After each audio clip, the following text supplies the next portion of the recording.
how they aged over the years. I took this down in May 1976. I took this color here. And you can see how it's aged.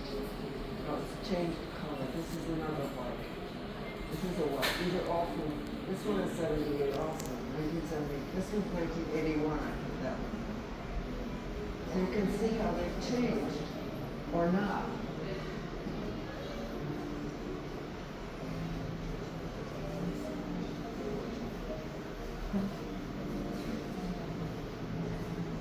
Started walking around with my pictures to different galleries to present myself.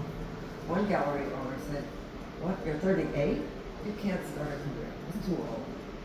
Forget it." But what else was I going to do? Couldn't get younger, didn't have a lot of work when I was younger. It was a different point of view. I liked the idea of the curtain because it was giving movement.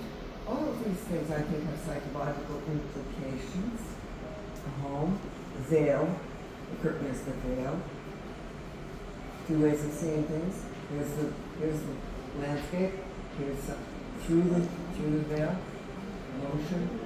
So I started looking at homes from the inside, out of the house completely, and started just looking closer and closer to nature. But I'm not a landscape painter. I could not invent interesting shapes. My ideas didn't work that way. I thought